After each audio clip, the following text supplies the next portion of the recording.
capitaine Heinrich Bethe en 1899. Et ça se solde notamment par un combat très sévère autour de la colline de Ndago, à Muramvya. Les Burundais avaient l'habitude de combattre des étrangers, les Arabes. Ils étaient fiers, ils avaient repoussé les guerriers de Rumalisa, qui pourtant avaient des fusils. Mais les fusils de guerriers de Rumalisa, c'était des fusils à piston. Après, il y avait des rafales, on reposait le fusil, on chargeait la poudre, etc. Et entre chaque rafale, il pouvait y avoir des archers ou des gens qui jetaient des lances. Et donc, les guerriers de Rumalisa, eh bien, ils ont échoué. Mais les Allemands avaient des fusils à répétition, chargés par la culasse, et surtout, ils avaient une mitrailleuse. Ça tirait à répétition, et à tel point que le bruit qui les effrayait, tic tic tic tic tic, a donné le surnom d'un officier allemand, Stefan Gravert, et était surnommé Digi Digi. Et il y a eu beaucoup de morts. Les gens ont été terrorisés. Mais la réaction de Moisy a été la fuite. Il ne s'est pas présenté pour autant. Un capitaine de l'armée allemande, von Behring, nommé au district d'Usumbura, décide pour achever la résistance du roi de s'allier à deux dissidents de Moisy, Machoncho et Kirima. L'un, c'est un gendre de Moisy qui contacte les Allemands dans Limbo. Et donc on s'allie à ce traître par rapport à la monarchie burundaise et à un autre, un certain Kilima. Alors Kilima, il se présente comme un descendant de Ntare Rugamba. Et d'ailleurs, les Allemands, dans leurs archives, ils l'appellent le petit Moisy. Bon, donc, ils décident de s'allier à cet anti-roi, en disant, bon, puisque Moisy Gisabo ne veut pas nous voir, celui-là veut bien, on va le remplacer. Donc, il y a une attaque en règle, avec cette fois-ci des Burundais alliés. Moisy doit s'enfuir. Il est menacé d'être tué à Fota et il s'enfuit dans un domaine de ritualistes et il se cache là. Mais c'est pas possible. La région est occupée militairement. Le pays menace d'être démembré. Les conseillers de Moisy sont informés. Ils savent très bien le jeu de Kilima, le jeu de Machoncho. Et ils conseillent, les grands conseillers, où il y a des Hutus et des Tutsis, entre parenthèses, de Moisy, lui disent il faut aller négocier. Le roi Moisy se résigne à signer avec les militaires allemands le traité de Kigaanda le 6 juin 1903. Ce traité reconnaît théoriquement le pouvoir du Mwami, mais ce dernier est assujetti aux Allemands. Il doit consentir à diverses concessions. 424 têtes de bétail lui sont demandées, ainsi que de la main-d'œuvre gratuite pour des constructions coloniales.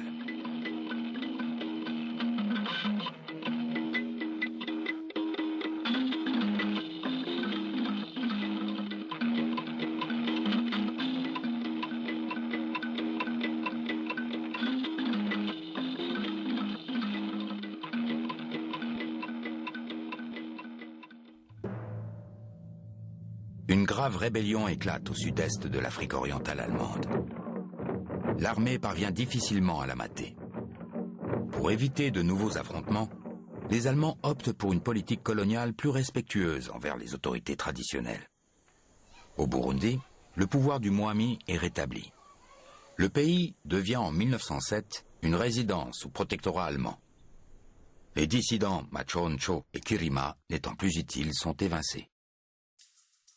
À cette époque, les Pères Blancs font une nouvelle tentative pour s'implanter au Burundi. Ils essaient de créer une nouvelle mission à Misugi, à l'est du pays, sous la conduite de l'évêque Gerboin. Le poste se situe entre les territoires de deux chefs rivaux, Muzazi et Senyamurungu. L'implantation de la mission et les enjeux qu'elle amène la mettent au centre d'un conflit entre les deux chefs. La mission est brûlée 2 fois de suite.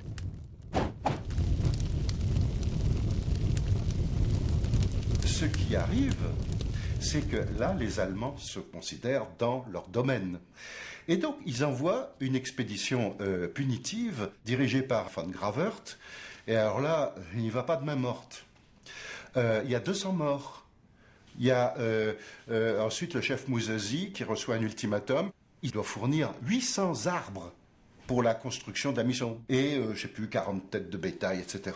Bon, donc le choc a été rude. Et les missionnaires eux-mêmes le disent sans embâche. Et bien maintenant, ils comprendront qu'on ne peut plus brûler les maisons des Blancs comme ça, sans riposte. Donc, là, on a un contexte, il ne faut pas le cacher, c'est un contexte de peur. La mission est reconstruite quelques kilomètres plus loin, sur le site actuel de Muyaga. Et d'autres missions catholiques sont construites au fur et à mesure, comme à Mugera en 1899 Buhonga en 1902 et Canigna en 1904. L'islam venu avec les esclavagistes reste influent sur les bords du lac Tanganyika. Les Swahili s'y installent définitivement, même après la fuite du chef arabe Roumali Issa en 1894. Les protestants allemands s'implantent plus tardivement, à partir de 1911, au nord-ouest et au centre, malgré l'emprise croissante du catholicisme. Les missions ont travaillé avec les jeunes. Les jeunes qui d'abord sont obligés de venir pour des corvées. Mais on en profite, on leur distribue des perles, on commence un petit peu d'instruction, de catéchisme, on crée de la curiosité, de l'intérêt. La mission devient comme une nouvelle cour.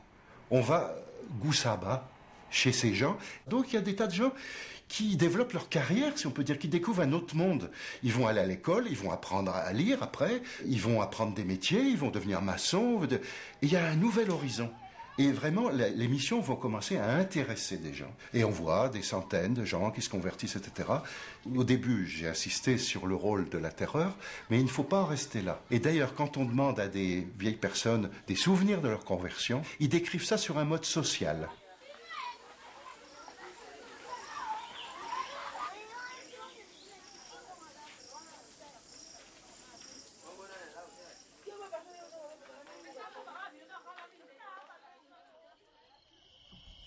Le 19 août 1908, le roi Mwezi Gisabo est convoqué par le résident allemand von Gravert à Bujumbura pour une visite officielle.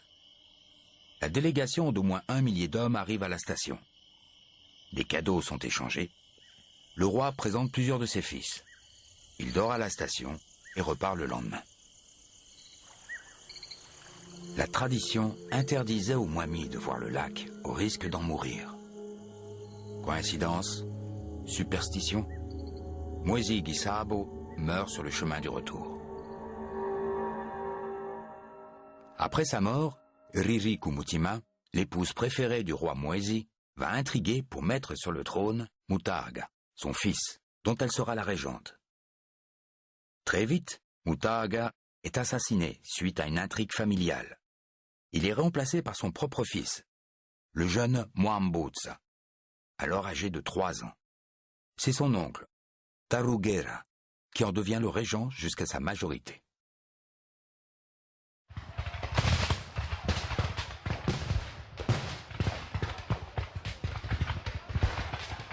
En 1916, la Première Guerre mondiale a éclaté depuis 2 ans.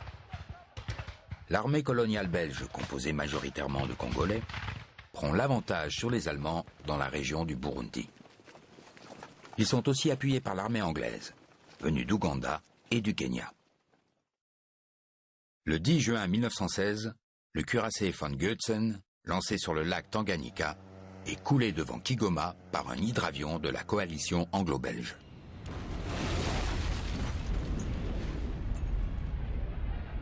En septembre 1916, l'armée coloniale belge victorieuse, commandée par le général Tombeur, arrive jusqu'à Tabora, en Tanzanie.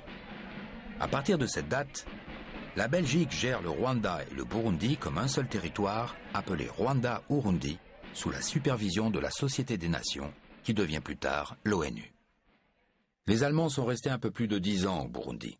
Ils y ont laissé quelques vestiges. Le Boma à Gitega, chef-lieu de la résidence fondée en 1912. Quelques maisons. Un cimetière à Chibitoke. Et quelques traces dans la langue. L'argent, Amahela, ça vient de Heller, c'est-à-dire la petite monnaie.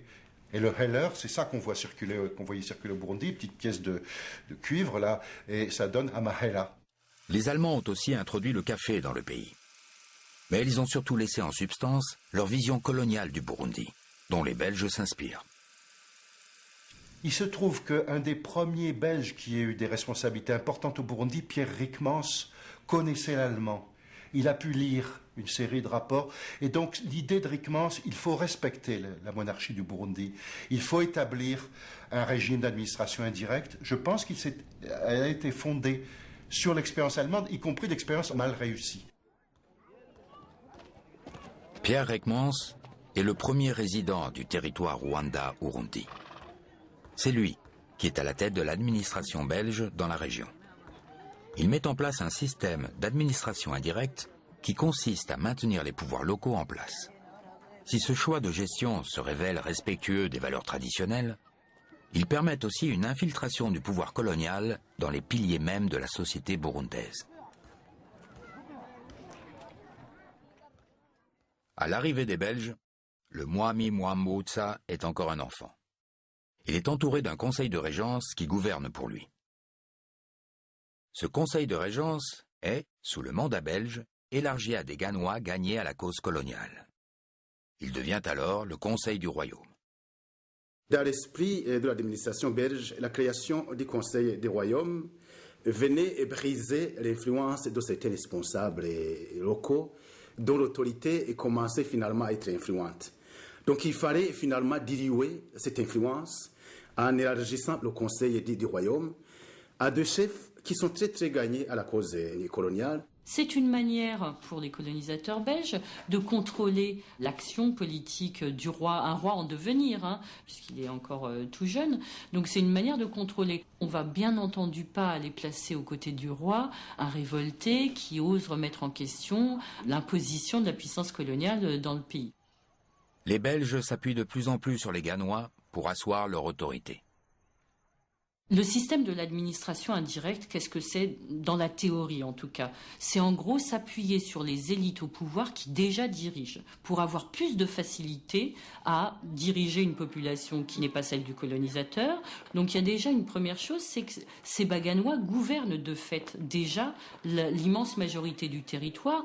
Donc il y a déjà une volonté, je pense, de se servir de ce qui est en place. Et puis d'autre part, il y a aussi la volonté, alors qui ne s'exprime jamais telle qu'elle dans les archives ou dans les témoignages, mais qui est d'affaiblir le pouvoir du Mwami.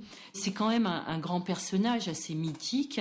Il faut réussir quand même à le dépouiller de certaines de ses prérogatives, puisque ses prérogatives sont désormais celles du pouvoir colonial. Et c'est la fameuse politique du diviser pour régner.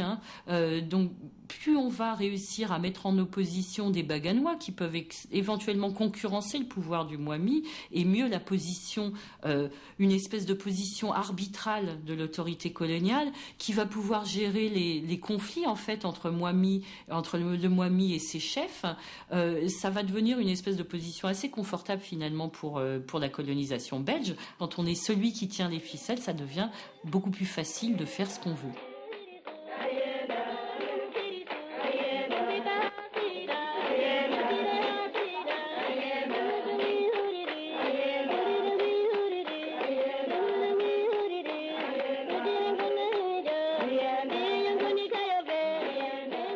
En 1932, le pays est divisé en 7 territoires.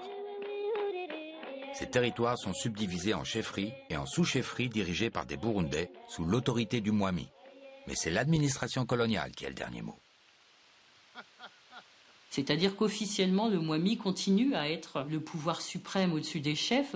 En réalité, ils sont surtout sous la coupe des administrateurs de territoire belges qui surveillent, contrôlent, donnent des appréciations chaque année sur la valeur des chefs qu'on classe en fonction de leurs résultats et surtout en réalité en fonction de leur collaboration ou pas avec les politiques coloniales.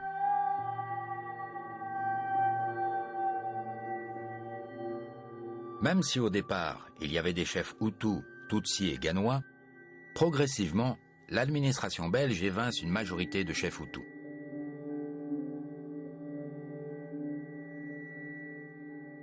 Alors qu'en 1929, ils représentaient encore 20% des chefferies, ils ne sont plus que 7% en 1933 et 0% en 1945. Dans une moindre mesure, les Belges marginalisent une des familles dynastiques les plus importantes de Baganois, les Béhézi, descendants de Mwezi Gisaabu, au profit de chefs de la lignée des Batare. La pyramide